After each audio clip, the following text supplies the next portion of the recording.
Sejam bem-vindos a mais um episódio do Fisiopod. Hoje nós estamos com um tema muito bacana, no qual eu particularmente amo e admiro muito, que é sobre fisioterapia esportiva. E o nosso convidado, ele é sensacional. Tá animada pra esse episódio, Natália? Muito animada! O convidado veio de longe, inclusive. De muito longe. O Fisiopod tá muito chique recebendo... Tá viajado, né?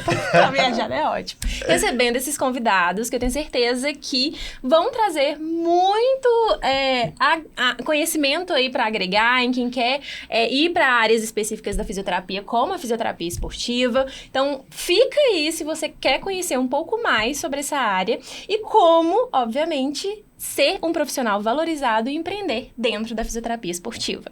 O nosso convidado é um case de sucesso. É um case de sucesso.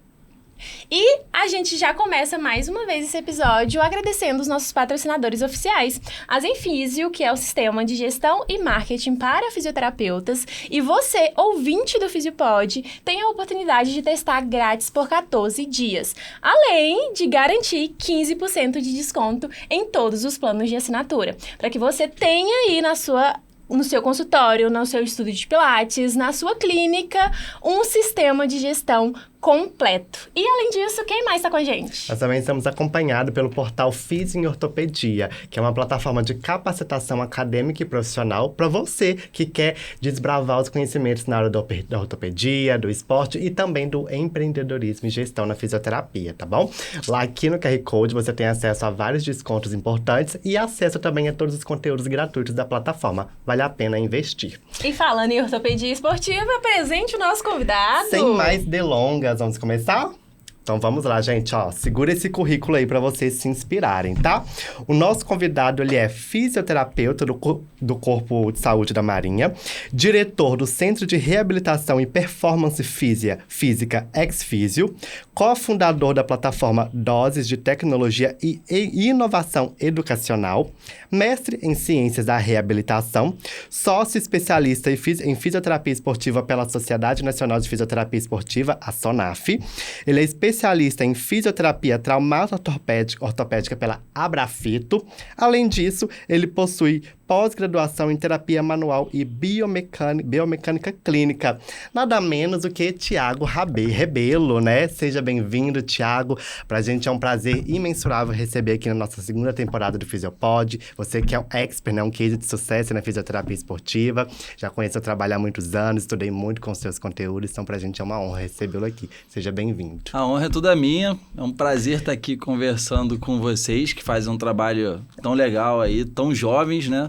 Iniciando uma carreira de fisioterapia, mas já demonstrando aí muito engajamento, sucesso e abertura, naturalmente, não só para receber o conhecimento, como também para disseminar. Então, eu particularmente gosto muito desses momentos, da gente poder conversar de forma mais aberta sobre temas que são relevantes para o fisioterapeuta e para o estudante de fisioterapia também, e que normalmente não estão contemplados dentro de uma sala de aula. Né? Ou tá na mesa do bar, ou tá na mesa do podcast. Perfeito. Então, funciona que bem. Pode ser ouvido no bar, inclusive. Pode ser ouvido no bar, né? Perfeito. Tiago, a gente tem aqui um quadro inicial no Fisiopod, que é pra gente conhecer um pouco mais da história do nosso convidado. E um pouco mais para além da fisioterapia. A gente já viu que seu currículo é excelente, mas a gente quer saber como a fisioterapia chegou na sua vida e quem é Tiago. Legal. Chegou por acaso a fisioterapia na minha vida. Eu pratiquei esporte a minha infância e adolescência inteira, vários esportes, mas o que eu competi, né, que eu fiquei por mais tempo e que eu me dediquei mais, foi o voleibol. Então, dos 13 aos 24 anos, eu fui federado numa equipe. Com 14 anos ali, eu já tinha 1,80 m e não cresci mais, mas depositaram muita expectativa em mim com 14 anos, né? E eu me identifiquei naturalmente com esse esporte. Até os 18 eu paralelamente pratiquei outros. E na infância eu fiz natação, fiz outros esportes. E o voleibol foi aquilo que mais me interessou ao longo dessa minha juventude, vamos dizer assim, né? Adolescência, início ali da juventude. E quando chegou na época ali de me formar, né? Eu acabei de completar 18 anos, tinha que escolher uma faculdade porque já tinha indícios que eu não conseguiria viver do voleibol. Apesar de jogar direitinho, fiquei baixo, né? A culpa não foi da minha capacidade técnica, não. Foi da minha estatura. Foi do perfil do esporte. Exatamente. E eu tentei encontrar, dentro da minha realidade, o que fazia sentido, né? Eu sou de Teresópolis, que é a região serrana do Rio de Janeiro, é uma cidade pequena, excelente, mas que, ainda mais sem a internet, com o poder da internet que a gente tem hoje, tem menos possibilidades, vamos dizer assim, né? E lá tinha formado a primeira turma do curso de fisioterapia e não tinha educação física, por exemplo, que foi assim, a primeira coisa que a gente pensa quando gosta de esporte, vai fazer uma faculdade. E como atleta ali, eu tinha tido experiência com fisioterapia, precisei e tal, então me interessou essa possibilidade. E, inclusive, a proposta lá da universidade na época era que em 1 ou 2 anos abrisse o curso de educação física. E o ciclo básico sendo o mesmo, depois eu poderia migrar sem perder, né, o que eu tinha estudado. Então, decidi fazer em Teresópolis, na minha cidade natal lá, e comecei o curso de fisioterapia, sendo sincero, sem saber muito o que me esperava, né? O que eu podia esperar da faculdade, sabia que podia trabalhar ali com atleta e tal, mas não muito mais do que isso. Na faculdade, eu tomei gosto, né? Conheci praticamente as possibilidades da fisioterapia, me mantive ali na minha proposta inicial de trabalhar com fisioterapia esportiva, assim segui a minha carreira, mas, inclusive, eu até perdi, assim, esse desejo de migrar para a educação física, eu segui mesmo dentro das possibilidades que a fisioterapia esportiva oferece. E dali em diante, né, eu me formei com 21 para 22 anos, já iniciei imediatamente na pós-graduação, que é a de biomecânica clínica, e simultaneamente no mestrado em ciência da reabilitação, onde eu estudei análise do movimento humano, avaliação do movimento, né? Basicamente sobre vários aspectos e estudando as repercussões dos exercícios, da terapia manual. Fiz várias formações internacionais direcionadas a essas ferramentas terapêuticas, né? Conceito Mulligan, Maitland, fiz a formação internacional dos trilhos anatômicos. Então, acumulei aí 7 conceitos diferentes internacionais, sempre de exercício e terapia manual. E, né, depois, já como sócio especialista em fisioterapia esportiva, eu iniciei muito cedo também nas universidades, né? Porque no meu 2º ano de mestrado eu me tornei supervisor de estágio, aí, e na sequência professor. Eu tive uma jornada bem híbrida entre um fisioterapeuta clínico, um docente, né? Teve meu momento de pesquisa ali nessa questão do mestrado. Eu cheguei a iniciar o doutorado, mas abandonei no primeiro ano porque passei no concurso para a Marinha. Então, fui ficar embarcado. Depois a gente pode falar um pouco dessa história, que é legal também. E então, né, mais tarde, depois de 8, 9 anos de formado, que eu me tornei ali um especialista, né, em terapia manual, exercício, avaliação funcional, eu conheci o Felipe Jorge, né, que hoje é meu sócio no Doses, e me interessou o conhecimento dele em relação a eletro, e juntos a gente percebeu que tinha um problema no mercado da fisioterapia em relação à eletroterapia. Eu vi ali uma oportunidade, que a gente pode depois explorar um pouco mais, e elaboramos um treinamento, que é o Doses Academy, que agora é, vamos dizer assim, uma das minhas atividades-chave e que é o motivo pelo qual eu vim aqui para BH esse final de semana, para trazer o Doses para mais um evento científico. Então, resumidamente, a minha jornada profissional vai nessa linha aí. Depois, o que interessar, a gente bate o ponto a ponto. Tudo interessa, né? Eu fui pegando aqui que ele teve a vivência de praticamente todas as opções dentro da fisioterapia, Sim. né? E isso é muito legal. Não, ótimo, né? Um baita currículo, uma experiência muito grande. Mas dentre essas experiências que você compartilhou, o que mais aí te toca enquanto profissional? O que mais você gosta de atuar? Essa é uma boa pergunta, tá? Inclusive, sempre quando eu tenho a oportunidade de falar, nos meus treinamentos eu também abordo esses temas. A minha percepção sobre a carreira do fisioterapeuta, eu criei lá um conceito que eu me apoderei dele, na verdade, que é o do fisioterapeuta de alto rendimento, que não tem a ver com ser já que eu sou da fisioterapia esportiva, em atender atletas de alto rendimento. Não é isso, é o fisioterapeuta de alto rendimento. E esse cara tem algumas características, esse profissional. Uma delas é que necessariamente ele não vai se restringir só à parte técnica da fisioterapia. Necessariamente ele vai ter uma série de outras necessidades de desenvolver habilidades que transcendem a parte da ciência fisioterapia.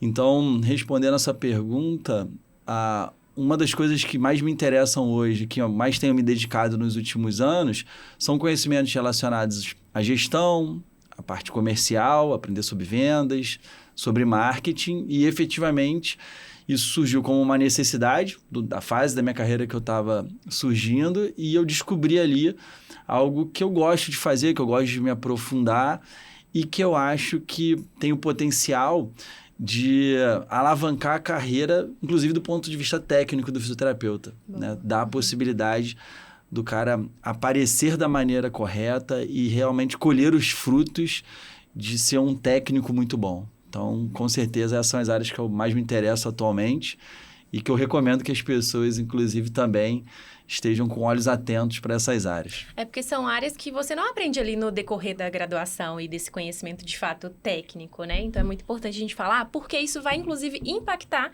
na sua valorização enquanto profissional. E aí eu já queria saber de você, durante toda essa sua trajetória aí, por todo esse percurso que você passou, você percebeu diferença em relação a essa valorização profissional?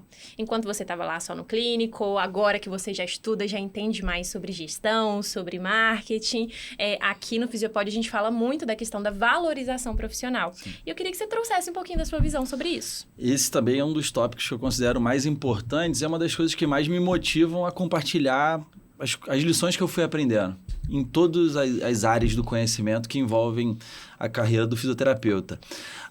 Primeiro, a gente tem um desafio, né, que é uma profissão linda, né, com méritos reconhecidos, mas somos muito jovens ainda como profissão, precisamos amadurecer e isso acho que depende de nós mesmos. A gente não pode esperar isso de outra classe profissional ou mesmo das nossas instituições, seja do CREFITO, das instituições de ensino. Então, uma primeira dica que eu daria para a galera de casa, nesse sentido, primeiro, fazer uma autocrítica em relação às ações que você está tomando em relação à sua carreira, para você identificar quais são os pontos de desenvolvimento e com a cabeça aberta, entendendo que não pode se restringir só àquilo que é o óbvio da profissão, né, da fisioterapia. Depois dessa autoanálise, eu acho que é muito importante você buscar de forma proativa e você se expor ao aprendizado.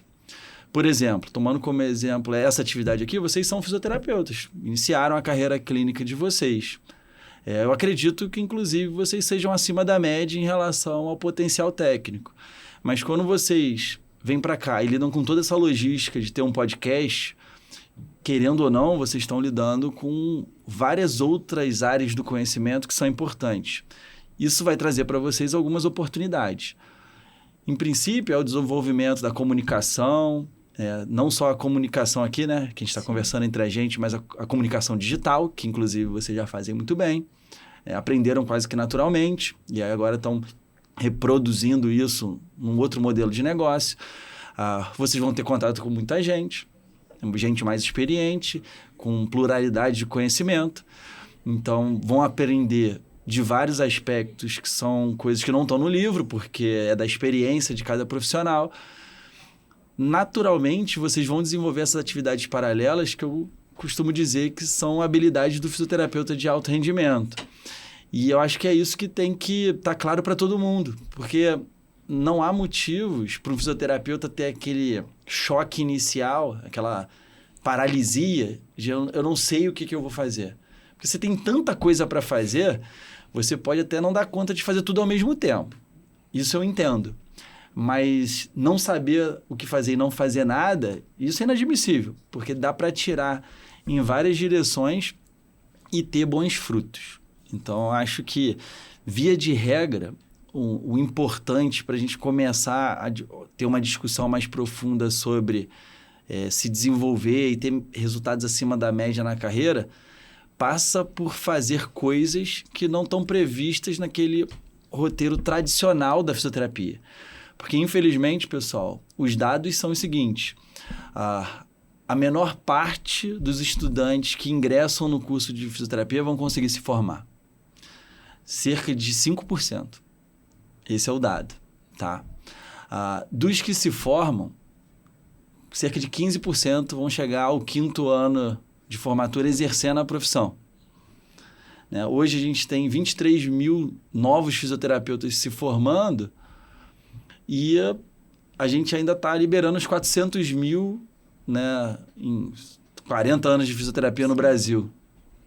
Ou seja, tem um funil bem apertado.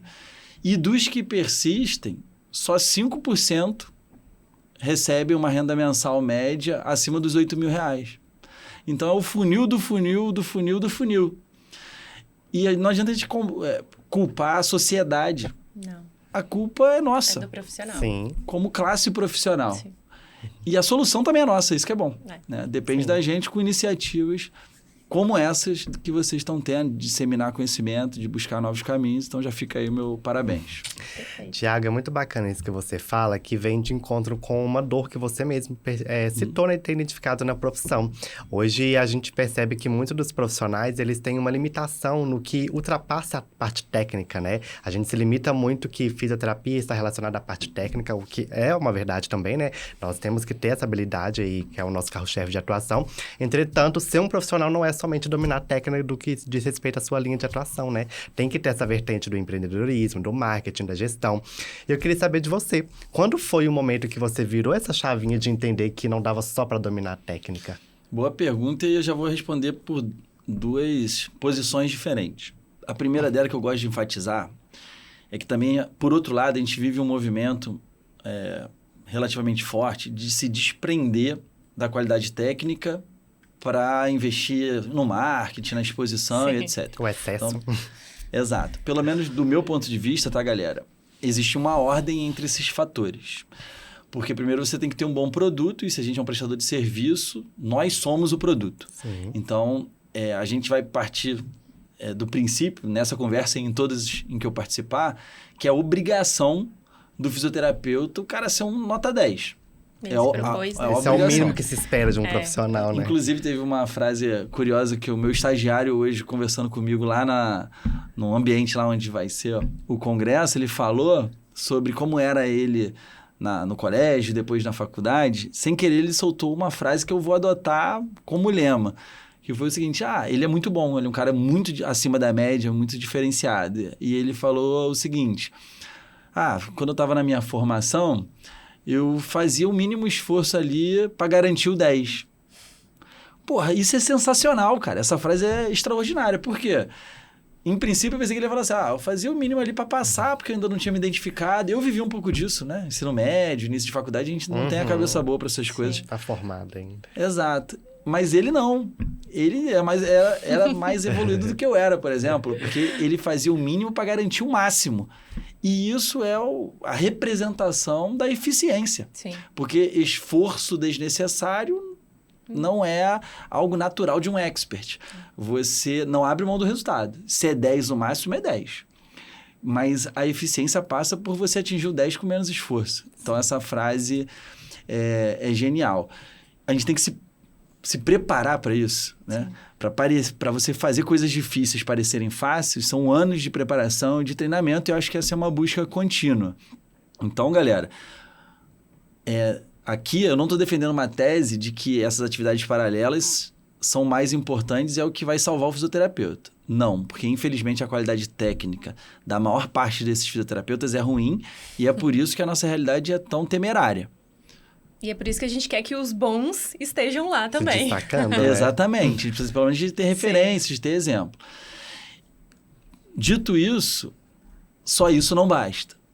Aí a gente vai se desenvolver em outras áreas para fazer isso aparecer. Porque se você bota uma lupa num defeito, ele aumenta. Né? Então, principalmente para quem está começando, não se emocionem achando assim, não preciso ser tão bom tecnicamente, mas vou aprender aqui, vou fazer um marketing legal e tal. Vai dar errado. Vai dar errado porque, primeiro que a gente assumiu um compromisso ético de atender nossos pacientes em alto nível. E por mais que a gente seja muito bem treinado, a gente não vai acertar sempre, porque isso é da característica de uma profissão de ciência da saúde. Então, a gente não pode esperar nada menos do que o máximo. Perfeito. que é representado na fase do meu estagiário, João Gostei Pedro. também, hein? Também gostei. Vai O assistir Mino tá depois aí, garantido. João. Te dei a moral, hein? Muito bom. Qual a arroba do João, ó? Perfeito. Tiago, a gente tem um momento aqui, uma dinâmica, onde a gente traz alguns assuntos específicos e a gente quer a sua opinião, mas é uma opinião bem sincera. São alguns assuntos um pouco tanto quanto Sim. polêmicos. E nós caprichamos, né? Porque naquela nossa conversa inicial lá no auditório, eu gostei. Falei, ele vai entregar. E carioca nunca deixa de Não entregar, deixa, né? não Temos deixa. que honrar. Então, são 4 números e aqui a gente vai abrir alguns. E a gente já começa falando, como a gente mencionou no início, aqui a gente fala muito de valorização. E eu queria que você trouxesse a sua visão de como está o cenário atual da valorização na fisioterapia esportiva. Na fisioterapia no geral tá péssimo. Na fisioterapia esportiva não é diferente. Isso eu tô falando no cenário geral, certo?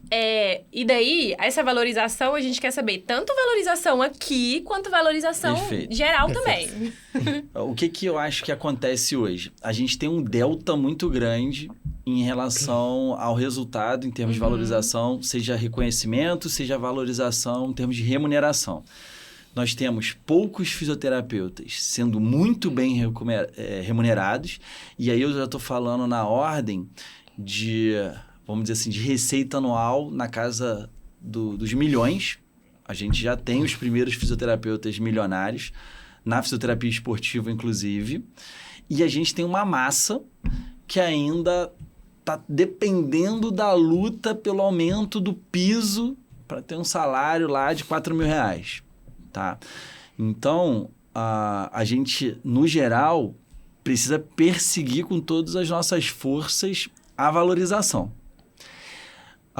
E apesar do cenário ser ruim, na média, a gente já tem motivos para acreditar que é possível, porque a gente já tem esses exemplos. Então, resumidamente, é isso que eu entendo em relação a esse cenário de valorização, seja de reconhecimento, seja financeira. E a forma mais legítima, a única possível no meu modo de ver as coisas, é através da prestação de um serviço de alta performance. Quando a gente fala lá da terapia de alta performance, isso se aplica a exercício de alta performance, terapia manual de alta performance, gestão de alta performance, comunicação de alta performance. Então, o primeiro passo para a valorização, já dando um além dessa pergunta, é justamente uma autoanálise que permita que a pessoa identifique quais os pontos falhos, assuma a responsabilidade disso e comece a trabalhar esses quesitos, né? Porque a melhora coletiva vai vir da soma das evoluções individuais. Eu sempre falo isso para quem trabalha comigo, para os meus alunos.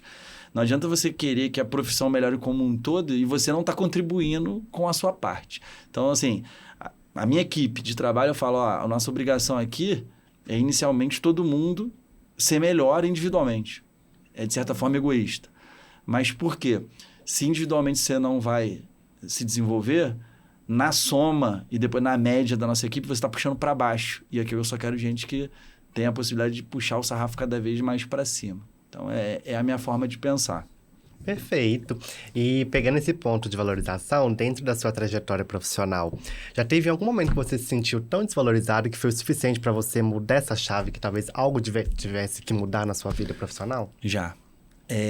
Em 2013, mais ou menos, eu pensei em desistir da fisioterapia. Eu acho que é comum que isso aconteça. Pelo menos as histórias que eu conheço de pessoas até que se deram bem, foram bem-sucedidas, tiveram esse momento de crise. E aí eu posso até contar essa história porque ela é legal. Eu sempre fui muito competitivo, né? Comecei aqui o podcast falando sobre essa minha história no esporte e eu transferi essa competitividade para o meu exercício profissional. Eu sou assim. Foi a minha válvula de escape como adulto, vamos dizer assim, para essa competitividade.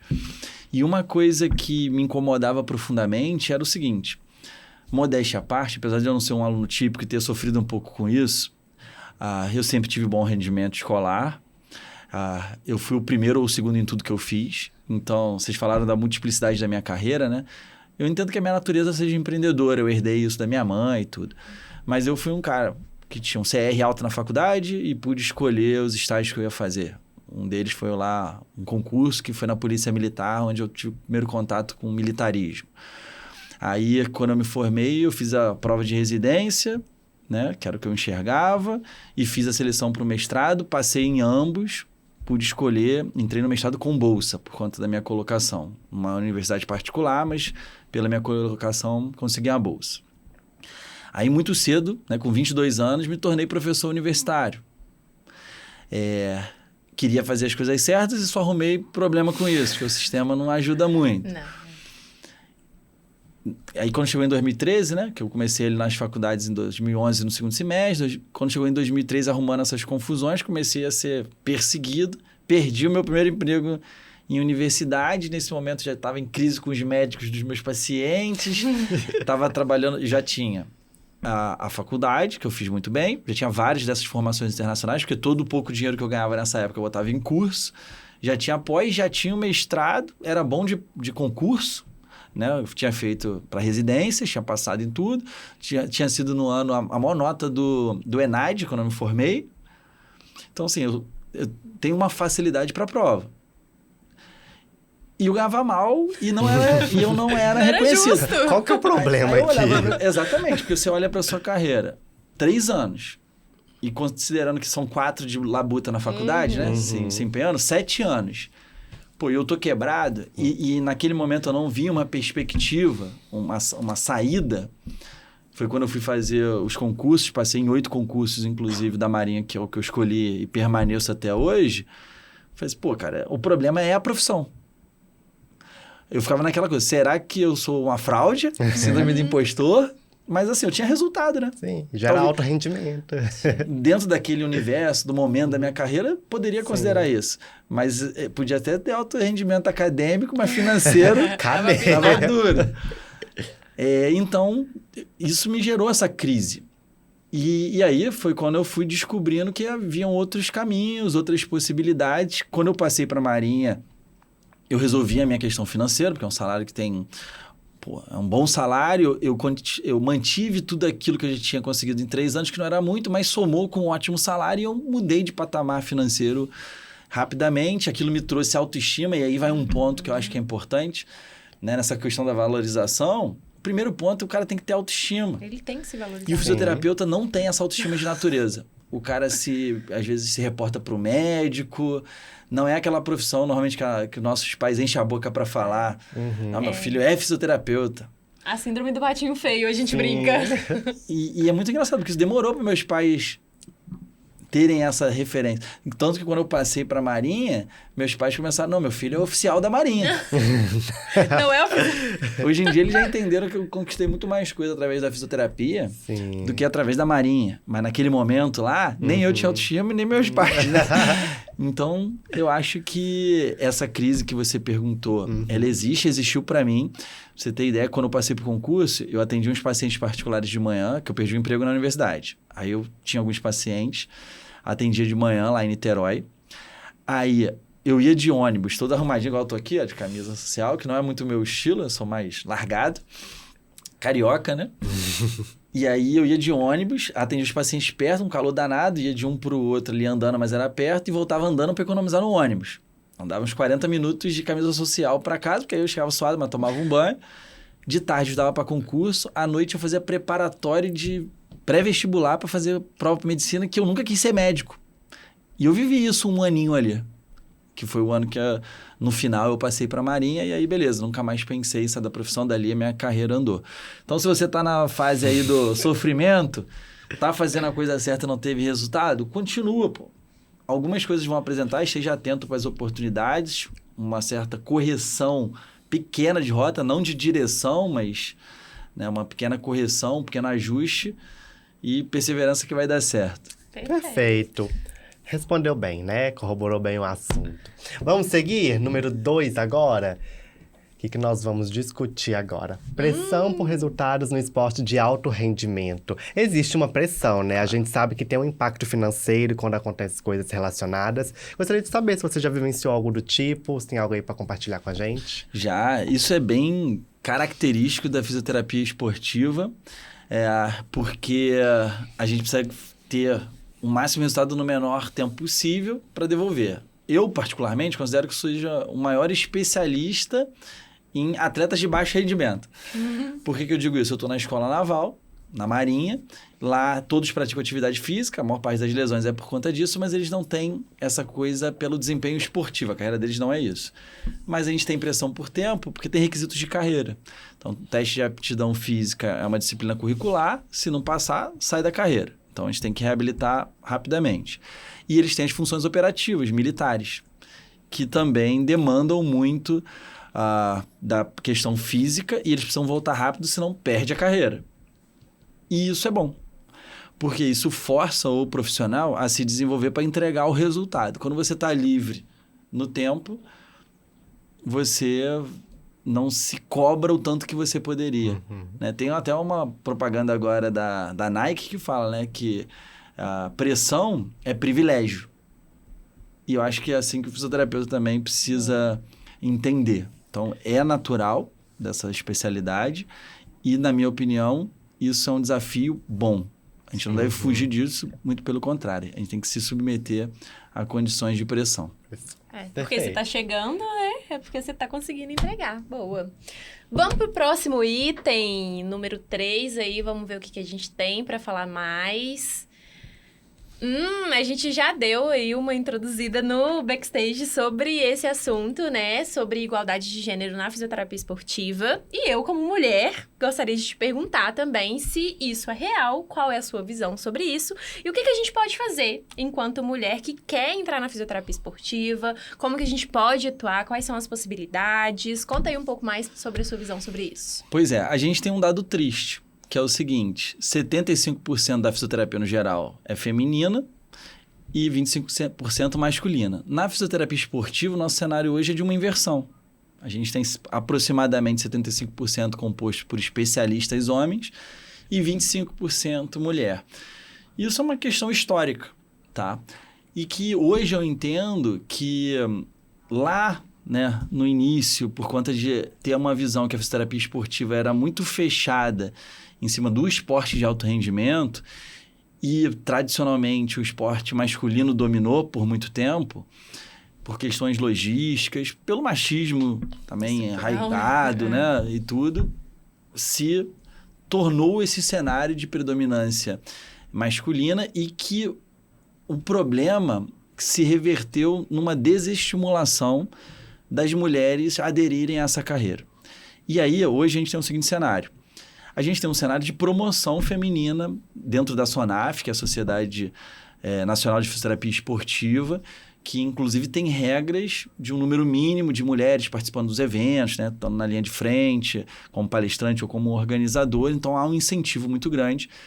Eu já não vejo essas mesmas barreiras do passado relacionadas ao machismo. Ele continua existindo na sociedade, mas ele diminuiu substancialmente na fisioterapia esportiva. A gente já tem belíssimos exemplos de mulheres de altíssimo destaque. E agora a nossa missão é levar essa informação para quem está nos assistindo, né? Principalmente para as meninas nesse caso, aquelas que se interessarem, e eu sei que existem muitas, que não sejam levadas a esse discurso que já se tornou desatualizado, de que não há espaço para mulher, de que não tem jeito de ser bem-sucedida, porque isso hoje eu posso afirmar que é uma mentira. Eu não estou dizendo que vai ser fácil, mas nada é fácil. Eventualmente vai ser difícil para o homem também, tá? Mas é importante que vocês se preparem e o natural é que haja essa correção dessa distorção e as entidades, né? Citei a SONAF, mas os conselhos, todo mundo trabalha no sentido de estimular. Então, apesar de eu ser homem, não estar em lugar de fala, dentro daquilo que me cabe, eu incentivo as minhas alunas, o pessoal que trabalha comigo, a minha equipe é bem mista, todas são fisioterapeutas esportivas ou serão. Estão se preparando para isso, né? Para conseguir o título. Então, acho que é importante você olhar por essa área e já até aproveitando o gancho, pode ser fisioterapeuta pélvica e esportiva. Sim. Tem aplicação da fisioterapia pélvica na fisioterapia esportiva. Então, abrir um pouquinho a cabeça que tem muita oportunidade. Perfeito. Tiago, Você falou, né, que hoje em dia as mulheres têm conquistado muito espaço, né, grandes nomes aí como referência mesmo, né, como na fisioterapia esportiva, muitas inclusive de Belo Horizonte, né, Verdade. vale deixar isso bem destacado.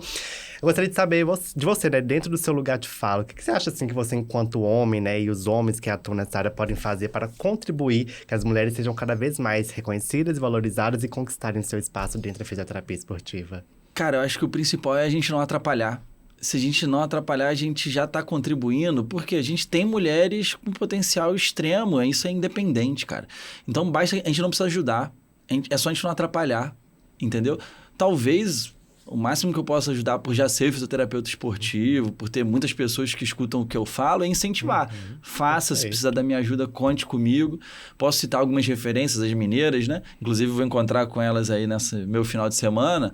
A Luciana de Michelis, que é professora da UFMG aqui. Ela acabou de passar o cargo de presidente da IFISP, que é a Federação Internacional de Fisioterapia Esportiva, é cargo máximo do mundo na fisioterapia esportiva. Ela é ex-presidente da SONAF. A Natália Bittencourt, né, que é carioca, mas viveu a vida inteira aqui em BH, que é Saúde e Performance do Bahia, que é uma SAF hoje que tem a vinculação internacional lá com o Manchester City. Então, também é um dos principais nomes da fisioterapia esportiva, independente de homem ou mulher. Tem a professora Cecília Aquino, que é uma sócia especialista importantíssima aqui, a Uiara. A gente tem muitas mineiras. Grandes nomes, né? Referência. Então, procurem essas pessoas aí, o arroba delas, vocês vão encontrar e sigam essas pessoas. Vale a pena. Porque vai ajudar. Tem quem se inspirar, já é um bom motivador, Sim, né? com certeza. Representatividade, né? A chave. Perfeito. Ótimo, muito bom. Vamos pro último? Bora! Vamos ver aí o que nos aguarda. Até agora foi muito bem, hein? Desafios. Da gestão na fisioterapia esportiva. Conta pra gente aí os seus principais desafios hoje de empreender no esporte. Legal. Eu consegui estar atacando em todos os lados dentro da fisioterapia esportiva, né? Então, eu tenho um serviço de fisioterapia esportiva, clínico. Eu tenho treinamentos que são direcionados para fisioterapia esportiva. E também eu acabo exercendo essa função agora como uma atividade política na SONAF, né, de uma representação mais institucional. Então, eu já tenho uma boa visão 360 dessa questão da gestão da especialidade e também do empreendedorismo, e também tenho a visão da fisioterapia esportiva no ambiente militar, público, né? Então, eu acho que a gestão, no caso da fisioterapia esportiva, é o que reserva o maior potencial. Por quê? A gente tem um calendário, né, uma rotina do esporte ou do praticante de atividade física, mas que vai executar essa atividade de maneira programada e regular, que eu diria que a gente é o principal tutor, né, nessa orientação, seja do paciente, seja de profissionais que atuam num serviço de fisioterapia esportiva. Então, eu entendo que seja a chave. E aí entram esses aspectos que a gente já discutiu, né? Você tem pressão por resultado, então você tem que ter máxima eficiência. Quando você está empreendendo, você tem que ter boa relação de custo-benefício, tem que conseguir fazer aquilo, produzir dinheiro. Então, é uma dessas habilidades colaterais que eu acho que, nesse caso aí, gestão não é uma opção, realmente é uma necessidade. Sim. Você tem que se desenvolver para poder ter resultados acima da média. Perfeito! Você saiu muito bem no nosso quadro, hein? Respondeu super bem, Thiago. Queria até pegar um gancho dessa última, levar pelo ato de empreender. Pessoa que está começando hoje aí na fisioterapia esportiva, não tem acesso a todas as tecnologias. O que você diria para ela para começar aí? Primeiro ponto é se atente a se desenvolver profissionalmente, ou seja, adquirir conhecimento técnico, como a gente estabeleceu aqui que a premissa é ser bom tecnicamente. E a melhor forma de fazer isso é se aproximando das instituições de alto padrão. Eu recomendo aqui a SONAF, né? Para não trazer para os meus próprios treinamentos e não fazer o meu merchan. Depois vai lá no meu Instagram. A gente vai deixar na descrição. Deixando claro que existe. Mas para ser mais isentão aqui, a SONAF tem um programa da SONAF Júnior, por exemplo. E além do conhecimento técnico ali, você vai começar a estabelecer uma coisa que é muito importante, que é a rede de relacionamento, que é o networking, né? E networking não é só porque você vai chegar lá e vai conhecer eu, a Natália, o Felipe, quem já é uma realidade na fisioterapia esportiva, né? Você vai conhecer os seus pares. Sim. Então, vários hoje dos meus colegas, parece que eu sou, eu sou amigo dos caras famosões agora, né? Mas, na verdade, muitos deles começaram ali comigo, estagiário e tal. Então, sua rede de relacionamento é com o seu colega, né? Que está na mesma fase de carreira, mas que está buscando e que, naturalmente, ali na frente, vocês vão se desenvolver e vão se ajudar mutuamente. E, claro, né? É importante ter contato com quem já está alguns passos à frente também. Então, a minha principal dica é essa. Busque se envolver, façam atividades extras, participem de congressos, né? Cursos e busquem ficar atentos também às atividades da SONAF, que eu posso carimbar lá que é de qualidade. Vale a pena, Estejam em né? ambientes, né, que favoreçam isso. E, além disso, para o fisioterapeuta ou para o estudante que ainda não sabe, de fato, o que a fisioterapia esportiva faz, dá aí um apanhado geral do que o fisioterapeuta esportiva faz. E eu quero até que você fale mais sobre uma dúvida pessoal também, o que o fisioterapeuta esportivo faz dentro da Marinha, como que é esse processo? Conta aí um pouco pra gente. Legal. Primeiro, é importante falar que fisioterapia esportiva não é só para trabalhar com atleta de alto rendimento. Isso é 3% da fisioterapia e, na minha opinião, não é a melhor parte. Tá? Se você quiser, é uma possibilidade, mas não se restringe a isso. O que eu acho que é o core hoje é justamente... Inclusive, a gente está num hype de adesão, né, a um estilo de vida mais saudável, prática de atividade física. Então, os praticantes recreacionais e os amadores desse universo do esporte, eles são um melhor mercado a ser explorado, na minha opinião, né? E a SONAF, por exemplo, mais uma vez, é a Sociedade Nacional de Fisioterapia Esportiva e Atividade Física. Então, o escopo é muito amplo de atuação, tá? Indo especificamente... Tem muita coisa. Eu citei um exemplo diferentão, que é uma fisioterapeuta pélvica trabalhando no esporte, porque há uma prevalência... Sim. De disfunções sexuais, de incontinência relacionadas à prática de atividade esportiva. E a gente não tem esse know-how. Por isso que eu, né, te convidei ali. Recebi até convite, para você participar. Você está no início da sua carreira, mas já tem os requisitos para se tornar uma sócia especialista e você agregaria à sociedade muito com esse conhecimento que você já está desenvolvendo e essa atuação. É importante as pessoas saberem disso. A minha já é uma prática mais tradicional. Eu sou um especialista em análise do movimento humano, eu tenho uma maior expertise em disfunções do membro inferior. Na maior parte dos congressos eu sou chamado hoje para falar de eletroterapia, né, por conta do doses. Mas, vamos dizer assim, o que eu tenho mais know-how, que o meu conhecimento é mais profundo, que motiva boa parte, inclusive, dos meus treinamentos e é relacionado com a minha prática clínica, é o atendimento imediato de pós-operatórios, de cirurgia de joelho, né, de fraturas, etc. Então, na Marinha, casa, né? Porque eu estou há 9 anos na Escola Naval. A minha rotina lá é 72% de lesão de membros inferiores, dada a natureza da atividade física que é requerida lá. Tenho muitas cirurgias de joelho, reconstruções de LCA, suturas de menisco, fraturas de membro inferior. Então, o meu estudo vai alinhado com a minha prática clínica e eu acabo exercendo essa atividade. Talvez o diferente é que, como eu sou militar, lá eu exerço atividades militares também, né? Não só fisioterapia, predominantemente fisioterapia, mas por ser militar, dou serviço como oficial de serviço, armado, inclusive, por muito tempo. Tenho funções administrativas, representativas, que é algo que é legal, se te interessar também. É uma possibilidade de carreira bem interessante. E é legal termos a fisioterapia nesses outros ambientes também. Sem dúvida. Com certeza. Show demais, Thiago. Nós citamos aqui em vários momentos a doses, né? Gostaria de saber quando que começou, de onde que surgiu essa ideia, o empreendimento aí de um case de sucesso, né? Conta pra gente essa história, o que que vocês fazem, o que que vocês promovem. Começou num congresso internacional de fisioterapia esportiva da SONAF. Pronto. Eu fui lá para palestrar sobre prevenção de lesões em militares. Nessa época, foi em Fortaleza, em 2019. Não usava nada de eletro, porque eu acreditei naquela narrativa de que eletro não serve para nada, que a gente escuta na faculdade. A gente aprende muito pouco a fazer as coisas e é desestimulado. Só que eu fui lá para fazer essa apresentação de prevenção de lesões militares e o Felipe, que é meu sócio hoje, o professor Felipe Jorge, o último dos moicanos da eletroterapia. Que era pra estar aqui, inclusive, né, Felipe? Só deixando aí. Pois é, mas ele vai estar dando aula agora, lá no Rio ainda, e vai vir de manhãzinha aqui para participar do congresso. Ele deu uma apresentação top. 20 minutos com uma tonelada de evidência científica, um QR Code em cada slide e coisas que me pareciam, assim, relevantes no meu dia a dia, né? Eu estava à beira do campo lá, principalmente na escola naval, com meus pacientes particulares também. Muita coisa que, cara, isso aqui me parece útil e eu não tô ligado nisso, né? Pô, No uso, né? Saí do congresso, aí conversamos lá, tivemos a oportunidade de conversar, né? Networking. Olhei o material científico com calma depois, tinha muita coisa, cara.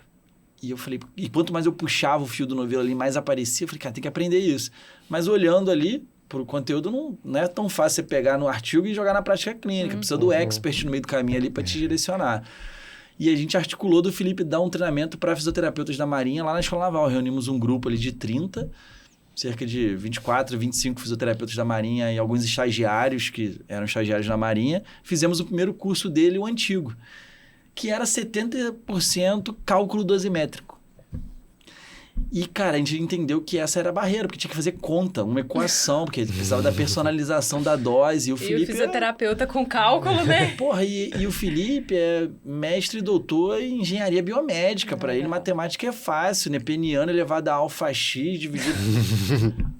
E, pô, isso não é a realidade. Eu, como bom, horrível em matemática... Aprendi, cara. Fiz, mas o meu setor lotado, tô tendo que parar, não era a minha zona, porra, de aptidão. Mas o esforço que eu fiz, comecei a ter mais resultado.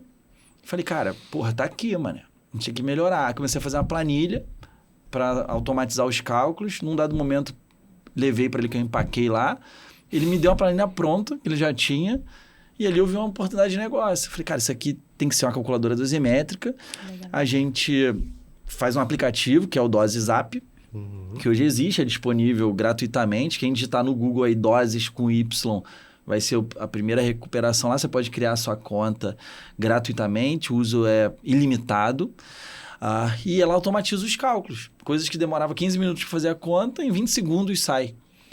E, né, com a planilha já funcionando, meus resultados explodiram, a gente desenvolveu o aplicativo e a gente entendeu que a gente tirou a primeira barreira da frente, que era a dose. Doses é um acrônimo de Dosimetric System.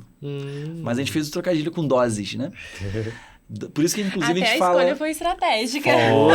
Foi, estratégia para tudo. Estratégia base, né? Então, assim, é Dosimetric System, sistema de dosimetria. Mas a gente fez essa brincadeira com doses, inclusive na fonética, né?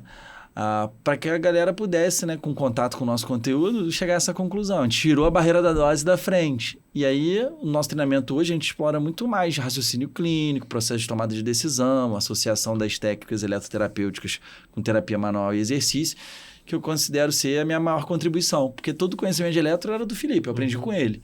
Mas eu pude agregar com essa coisa de facilitar a prática clínica, criei um produto legal, um treinamento massa, agora tem pós-graduação que é bem diferenciada, mas principalmente, como a gente tirou a barreira do cálculo, a gente ficou agora com a parte que até o fisioterapeuta está mais aberto a aprender, que é raciocínio clínico, aprender as técnicas, avaliação e tal.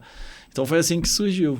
É uma história legal também. Nossa, muito bacana, gostei muito. Muito, e hoje vocês têm quantos alunos? Atualmente a gente tem 1.131 ativos no BASIS, que é o nosso curso que não é básico. BASIS é de base, é um curso de alicerce, é uma formação online, complementar de 180 horas, regulamentadas pelo MEC.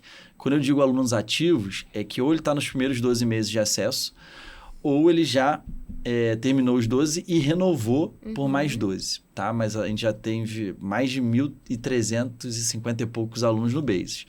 E após que a gente lançou agora em julho, tem 2 meses, a gente, na primeira turma, fez 178 alunos que vão ser os primeiros especialistas em eletroterapia de alta performance. Então, é um movimento que para 3 anos e meio, mais ou menos, que a gente existe aí, a gente está pegando embalo. A gente vai conseguir mais alguns alunos aqui nesse podcast, né? Galera, @doses_academy. Dá uma olhada na bio lá que tem muita coisa legal. Vai bombar também, vai ter sucesso. Aí, perfeito. E é muito legal a gente trazer essa visão do empreendedorismo, né? De você alavancar, mostrando que o fisioterapeuta tem oportunidade para fazer isso. E você pegou uma dor, que é a eletroterapia, né? Aí, junto com o seu raciocínio, trouxe esse produto que eu tenho certeza que é muito útil.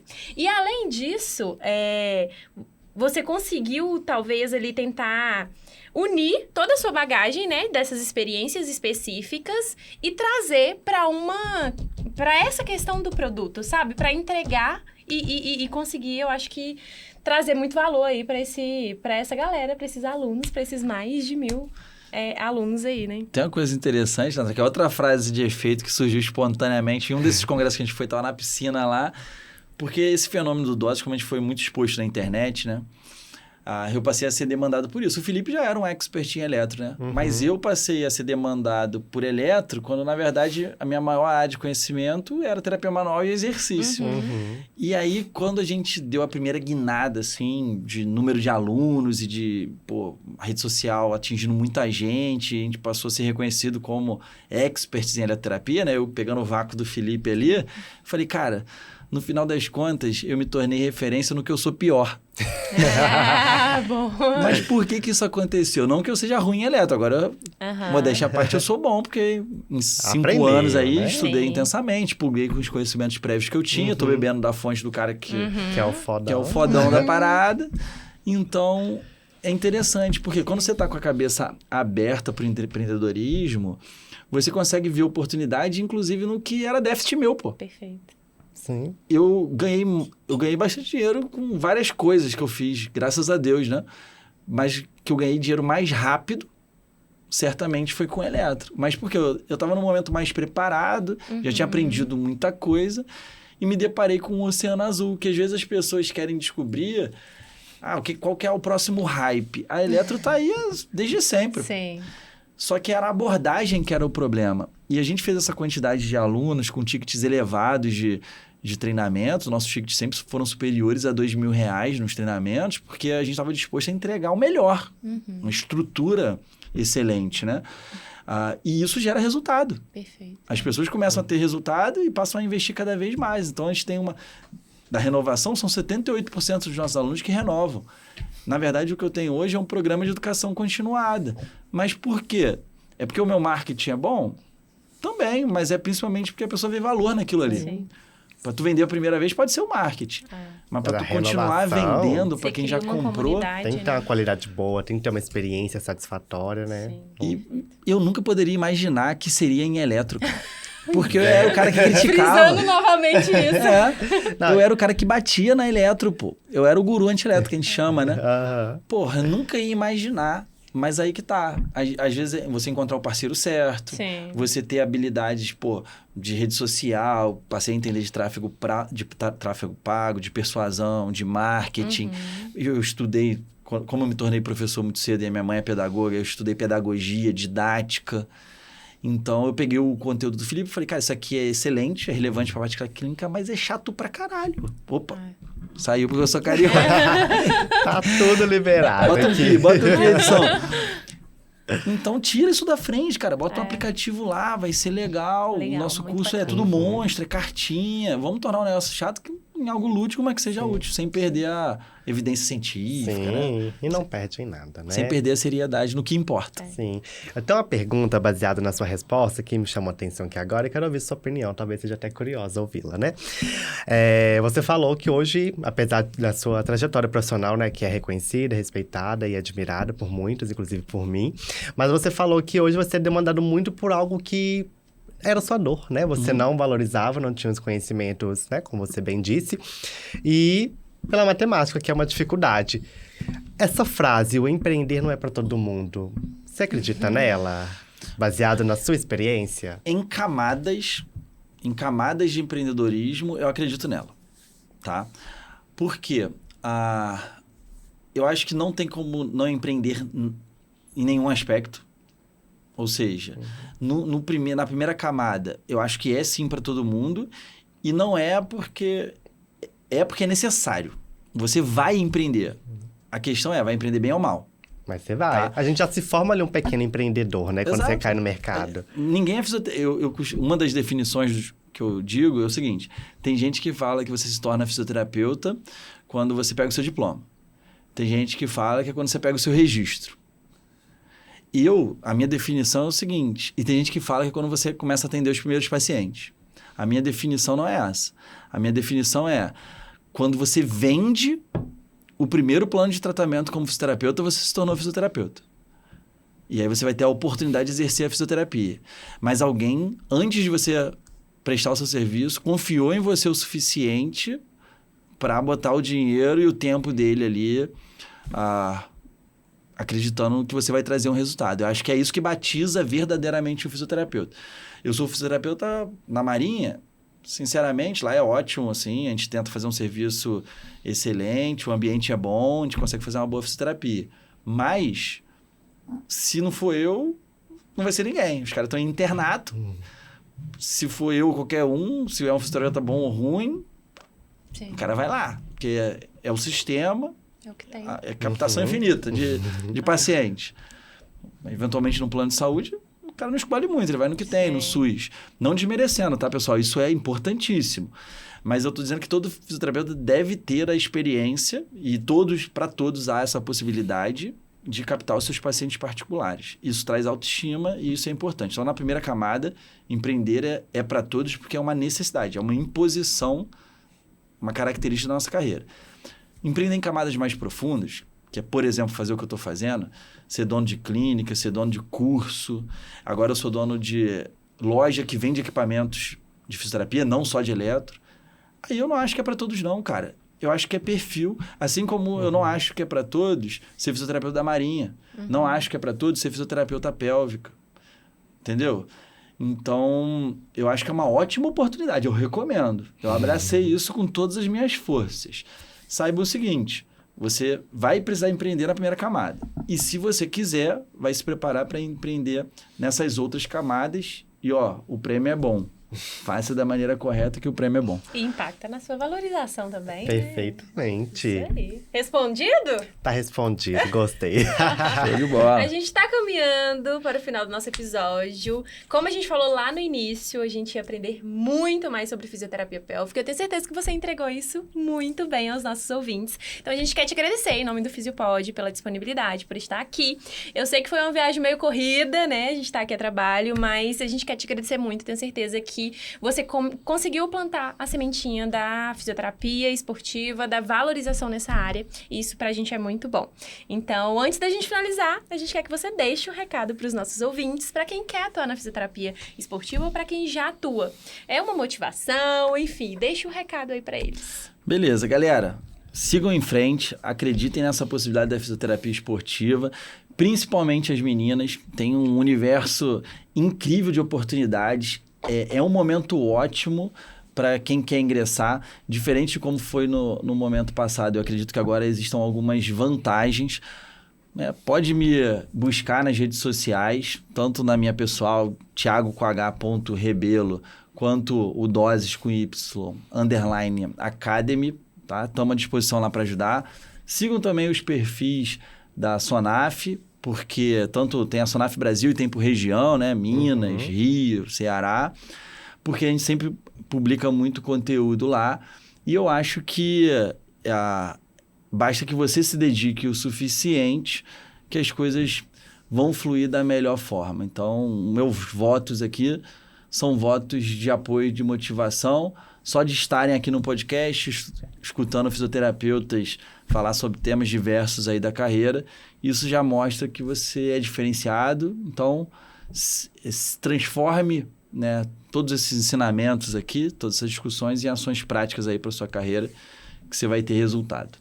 Perfeito, Thiago. Muito bem. Queremos te agradecer, né, pela participação, pela partilha, pela disponibilidade, né? Veio numa viagem curta e tirou um tempinho. A gente fica muito agradecido, tá? Agradecer vocês que nos acompanharam, nos assistiram até aqui. Curta, comenta, compartilha, manda para os seus amigos. Tenho certeza que vocês aprenderam muito neste episódio, tá bom? Então, até o próximo episódio. Fiquem com Deus. Tchau, tchau. Imagine ter a agenda dos profissionais, o prontuário eletrônico e o financeiro do seu negócio organizados em um único lugar. Com o Zenfisio você pode. Conte com um sistema de gestão completo que auxilia você a melhorar o relacionamento com os pacientes e oferece recursos práticos para tornar a sua rotina de trabalho mais produtiva. Zenfisio. Gestão eficiente gera resultado.